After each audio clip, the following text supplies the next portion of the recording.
A mind that is cluttered and confused is an unhappy mind. And for whatever reason, we all work very, very hard to clutter and confuse our minds. And in fact, people who are on a search, whatever that might mean, work harder than most people to clutter their minds. The natural state for the mind is to be something like a clear blue sky, to be completely unblemished, not a single cloud there, no matter how small, just a clear blue vista. But we see this clear blue vista and we are just tempted to fill it up with all kinds of rubbish. And so I want to go through some of the items of rubbish that we might care to populate our minds with. The first of these is the idea of God. Of course, this is particularly prevalent in the West. And after 2,000 or 3,000 years of Christianity and Judaism, then we're going to have some idea of the big man in the sky. Or if we're a little bit more sophisticated, then maybe we have an idea of an omniscient, omnipotent, good, maybe, God. And we form these kinds of ideas. And immediately this clear blue sky is suddenly obscured by a huge, great dark cloud. This whole thing of God in the, sort of 16th, 17th century, although it really started with Augustine. People philosophized about God, theology was born, and they created huge, great thunderclouds, darkening everything by producing elaborate notions of what God was and what he wasn't. And in the 16th, 17th century, the ontological proof of God was fairly popular. This kind of reached its zenith with Hegel, the philosopher Hegel. And it was a whole heap, in my opinion anyway, of philosophical nonsense. It was just people making stuff up. And in fact, Descartes, who was not immune from this, said something to the effect of, well, God is so big and powerful that he must exist. Yeah, I know it's kind of laughably naive now, but at the time people kind of took it seriously. And there was a definite lack of humility here. We must at least acknowledge that we are fairly small, finite creatures, and that the universe, as we see it even, appears to be infinite. Might not be, but seems like it might be. And there may be, and almost certainly are, a whole pile of things that we know nothing about. So to start pontificating on the nature of God seems wholly arrogant, totally lacking in any kind of humility. So anyway, many people today fill their heads with an idea of God, and in the popularized Christian religion today, God is some force that is looking after them and that they can appeal to when things are not going well, and that they praise when things are going well, although they might forget the latter one.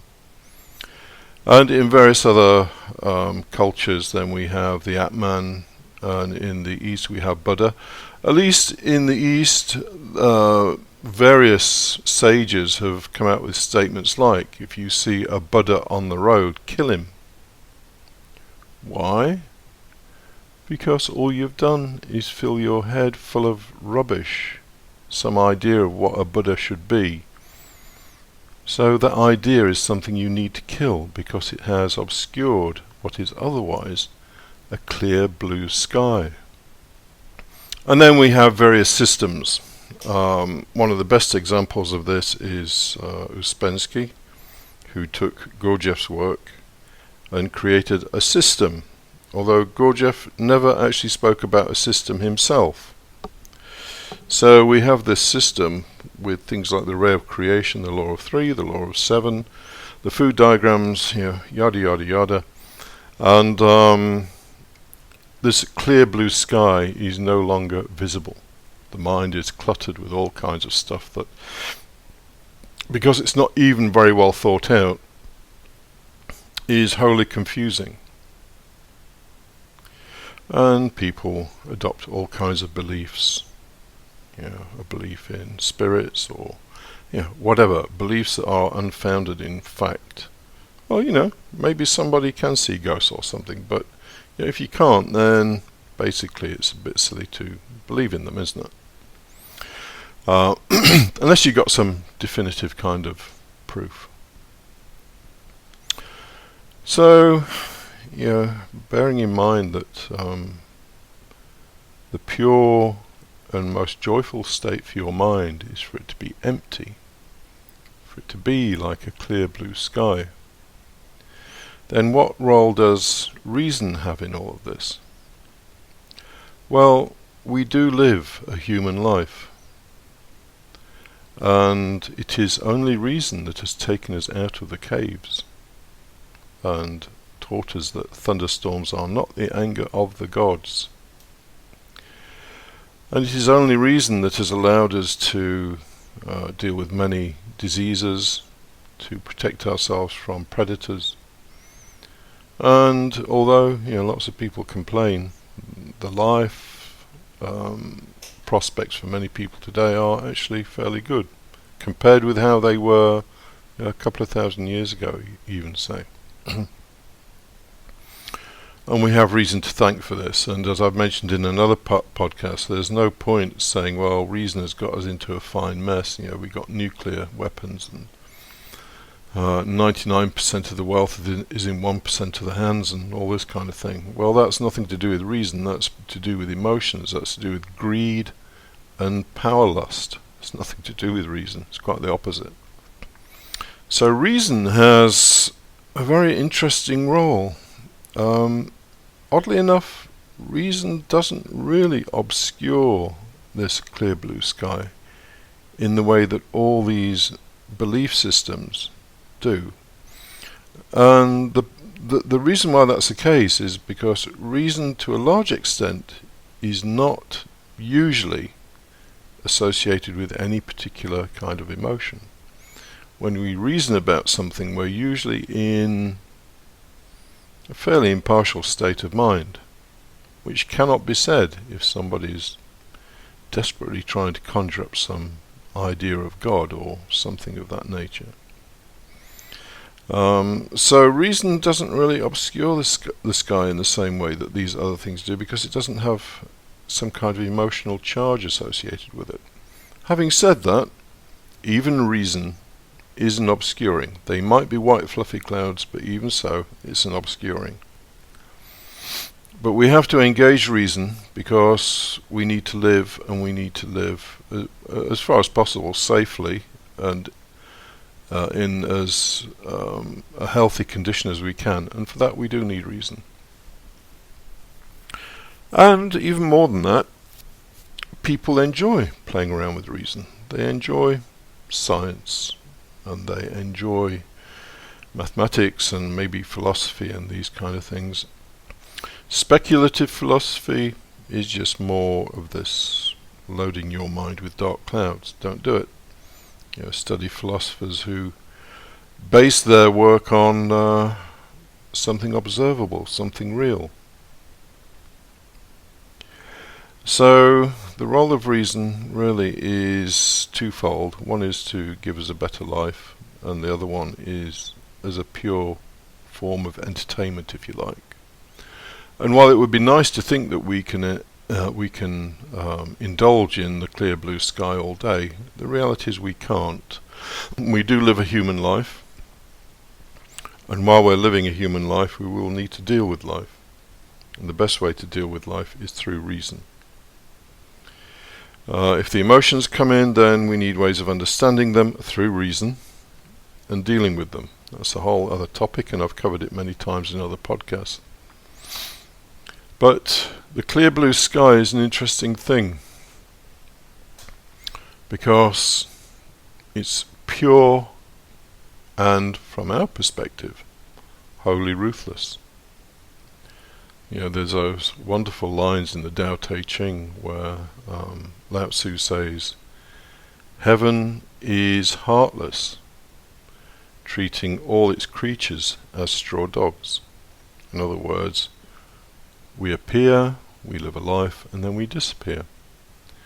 And that is the way that the universe works. Obviously, creatures appear, they live a life, and they disappear. And heaven, whatever that might mean, sits and watches these things in an impartial manner. And sits and watches is anthropomorphizing it, but basically that's what happens. But there's another beautiful line, and I'm going to finish on this. So actually, before I get to that line, here's a summary of this. The natural state for your mind is something akin to a clear blue sky. Just a beautiful sky with no clouds in it whatsoever. If you wish, you can obscure that clear blue sky with all kinds of rubbish. Theories about God, belief systems, philosophies that are not based on any kind of reality.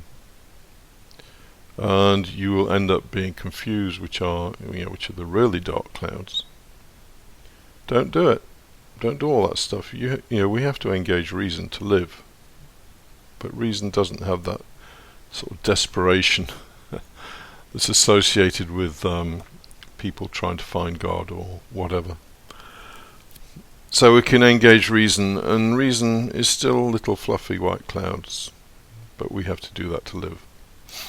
But ultimately, we don't have to do that all the time. Sometimes we can just sit and stare at that clear blue sky. And there's a line in the Tao Te Ching which summarizes this whole thing perfectly. And it says, "Can you hold the door of your tent wide to the firmament?" That says it all. Can you resist cluttering your mind with ideas about the nature of God, the nature of existence, your belief systems? Can you just hold the door of your tent, which is basically the window in your mind? Can you hold it open to this clear blue sky without wanting to obscure it? If you can, you don't need anything else. Play with philosophy, play with whatever you want. All of a sudden it doesn't become all that important. It's recreation. It's something we can enjoy. But it's not the result of our desperate search for meaning. When you see the clear blue sky, you know you've found what you're looking for.